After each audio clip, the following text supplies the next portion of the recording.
Inilah Injil Yesus Kristus menurut Yohanes.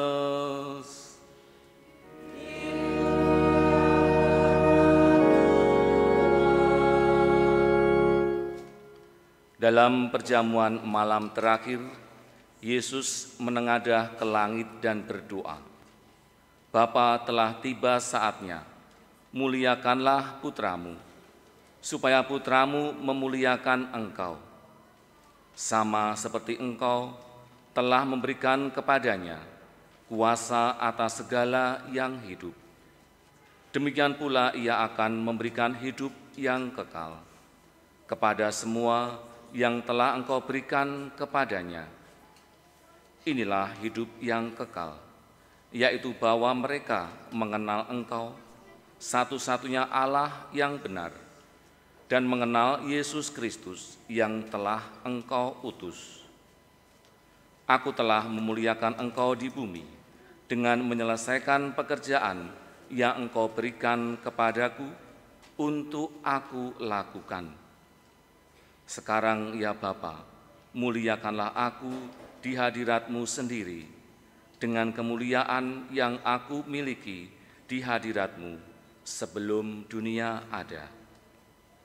Aku telah menyatakan nama-Mu kepada semua orang yang engkau berikan kepadaku dari dunia. Mereka itu milik-Mu, dan engkau telah memberikan mereka kepadaku, dan mereka telah menuruti firman-Mu. Sekarang mereka tahu bahwa semua yang engkau berikan kepadaku itu berasal dari engkau. Sebab segala firman yang engkau sampaikan kepadaku telah aku sampaikan kepada mereka, dan mereka telah menerimanya. Mereka tahu benar-benar bahwa aku datang dari engkau, dan mereka percaya bahwa engkaulah yang telah mengutus aku. Aku berdoa untuk mereka, bukan untuk dunia aku berdoa, tetapi untuk mereka yang telah engkau berikan kepadaku. Sebab mereka adalah milik-Mu, dan segala milikku adalah milik-Mu, dan milik-Mu adalah milikku. Dan aku telah dimuliakan di dalam mereka. Aku tidak lagi ada di dalam dunia, tetapi mereka masih ada di dalam dunia, dan aku datang kepadamu. Demikianlah Injil Tuhan. Terpujilah Kristus.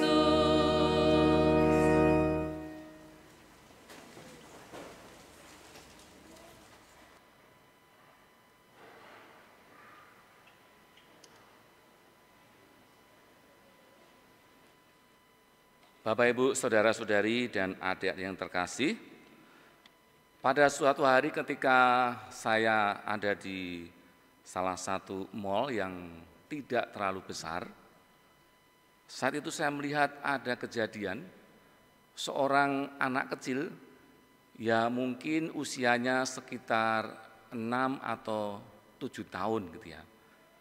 Nah, anak ini bersama dengan ibunya. Dan yang saya lihat waktu itu, anak ini menangis kekejer bahasa Jawa. Kalau kita melihat anak yang menangis sampai merah semua wajahnya, sampai sak pol-pole nangis, nah seperti itu ya. Nangisnya kenceng banget sambil teriak-teriak kepada ibunya. Saya tidak tahu anak itu menangis karena apa. Apa karena jajan, karena minta sesuatu, saya tidak tahu. Yang saya tahu hanya suaranya begitu keras sambil menangis. Nah, kemudian ibunya sendiri juga membalas yang sama dengan anaknya. Ibunya juga berteriak keras kepada anaknya itu, tapi tidak menangis bedanya. Dan ibu itu juga teriak-teriak tidak kalah dengan anaknya. Ini yang saya lihat waktu itu. Nah, Bapak, Ibu, saudara-saudari, mari kita lihat dalam diri kita masing-masing. ketika kita marah itu mengapa kok suaranya harus kenceng? Kok suaranya itu selalu meninggi? Apalagi lawan bicara kita juga ikut marah. Pasti yang terjadi kenceng-kencengan, ya kan? Sekeras mungkin kita berteriak dan mungkin mengumpat dan bahkan mungkin mengatakan kata-kata yang menyakitkan. Dan kata-kata yang menyakitkan tadi itu pasti akan selalu kita ingat. Nah, ini kenapa? Padahal jaraknya itu begitu dekat, ada di depan kita. Apakah tidak bisa bicara secara halus? Ya namanya orang marah, gimana bisa bicara dengan halus, Romo? Ya kan? Nah, mungkin jawaban dari kita secara umum, karena marah itu terjadi, karena sudah hilang kesabarannya, sudah tidak ada kesabaran, sudah ditahan-tahan, akhirnya meledak menjadi kemarahan. Dan itu tertangkap, terdengar begitu jelas kalau orang itu marah.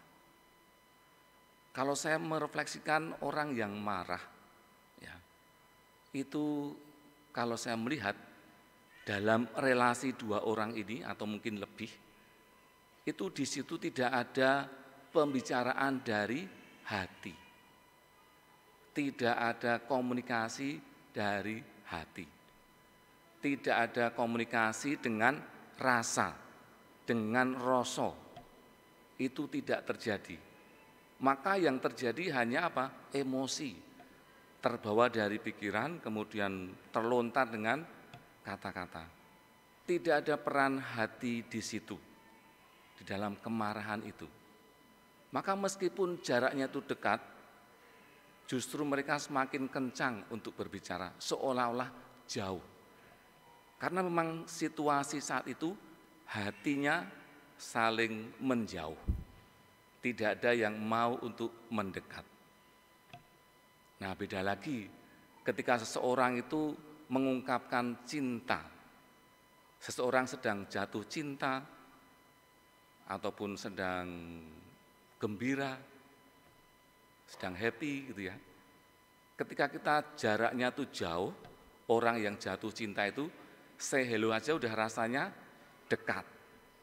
Rasanya itu ada di dekat kita, ada di samping kita. Karena apa? Peran hati di situ berbunyi. Peran hati menjadi yang dominan. Ada hati yang berbicara, meskipun jauh jaraknya, jauh tempatnya, tapi rasanya dekat. Nah, Bapak Ibu Saudara-saudari, dalam bacaan pertama, dalam bacaan Injil hari ini, kita belajar bagaimana para rasul dan juga Tuhan sendiri mengajari kita untuk berdoa. Dan ada pembicaraan dengan gaya Tuhan. Kalau kita lihat dalam bacaan pertama tadi, dikatakan, setelah tiba di kota, naiklah mereka ke ruang atas, tempat mereka menumpang. Untuk apa mereka? Nah, para rasul ini, Petrus dan teman-teman tadi, dengan sehati mereka semua bertekun dalam doa bersama dengan beberapa orang wanita serta Maria ibu Yesus. Nah, mereka harus naik ke atas. Mengapa tidak di bawah? Mungkin yang di atas mereka merasakan menemukan situasi yang hening. Situasi yang mendukung mereka untuk berdoa, untuk mengungkapkan isi hatinya, untuk berkomunikasi dengan Allah. Dan dalam bacaan Injil, tadi kita juga mendengar, dalam perjamuan malam terakhir, Yesus menengadah ke langit dan berdoa. Aku berdoa untuk mereka, bukan untuk dunia. Aku berdoa, tetapi untuk mereka yang telah Engkau berikan kepadaku. Sebab mereka adalah milik-Mu dan segala milikku adalah milikmu, dan milikmu adalah milikku, dan aku telah dimuliakan di dalam mereka. Bapak, Ibu, Saudara-saudari, yang kita pelajari adalah bagaimana kita diajak untuk berkomunikasi, berbicara, berdoa dengan gaya Tuhan. Seperti apa toh berkomunikasi dengan gaya Tuhan tadi? Nah, dalam peristiwa yang saya lihat tadi ya, kembali pada anak kecil dan ibu yang juga marah tadi, ibunya ini mulai diam.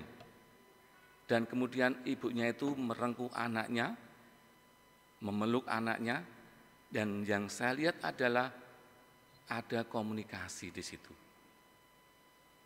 Ada pembicaraan di situ dengan anaknya. Dan saat itulah anaknya juga mulai terdiam. Kalau saya melihat, meskipun ini peristiwa yang sederhana, tetapi di situ saya bisa melihat bagaimana hati itu berbicara. Itulah sebagai gambaran sederhana bagaimana kita berbicara, berkomunikasi, dan berdoa dengan gaya Tuhan. Melibatkan hati di dalamnya. Kalau seseorang marah, tentu saya juga tidak akan menegasi hal itu. Ketika marah karena sesuatu hal yang tidak beres, maka harus diluruskan. Tetapi yang perlu kita lihat adalah kemarahan itu adalah sesuatu yang sangat manusiawi. Tetapi sikap yang lemah lembut itu yang Kristiani. Maka kita diajak untuk melihat bagaimana sampai hari ini kita sungguh-sungguh menggunakan hati kita di dalam ruang pribadi, perjumpaan kita dengan Allah, perjumpaan kita dengan sesama kita. Maka dalam pesan dari Paus Fransiskus dalam Hari Komunikasi Sedunia, Paus mengajak kita untuk berkomunikasi dengan hati. Maksudnya seperti apa?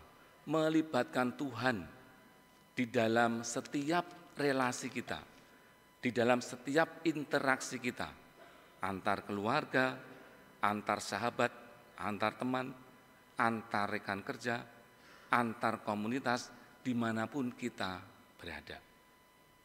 Supaya apa? Supaya kita sungguh-sungguh belajar menghidupi pembicaraan, komunikasi, berdoa dengan gaya Tuhan tadi.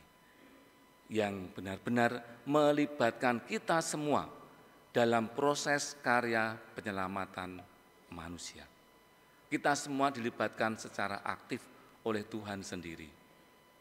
Maka pada hari ini kita bersyukur karena kembali diingatkan, kembali diajak untuk melihat peran Roh Kudus yang senantiasa membantu kita, menuntun kita. Maka kalau Bapak Ibu berdoa mohon 7 karunia Roh Kudus, kalau dihayati dengan sungguh-sungguh itu sangat masuk di dalam kehidupan kita setiap hari. Maka pesan dari Paus Fransiskus, kalau kita ingin berbicara dengan baik, cukup kita belajar.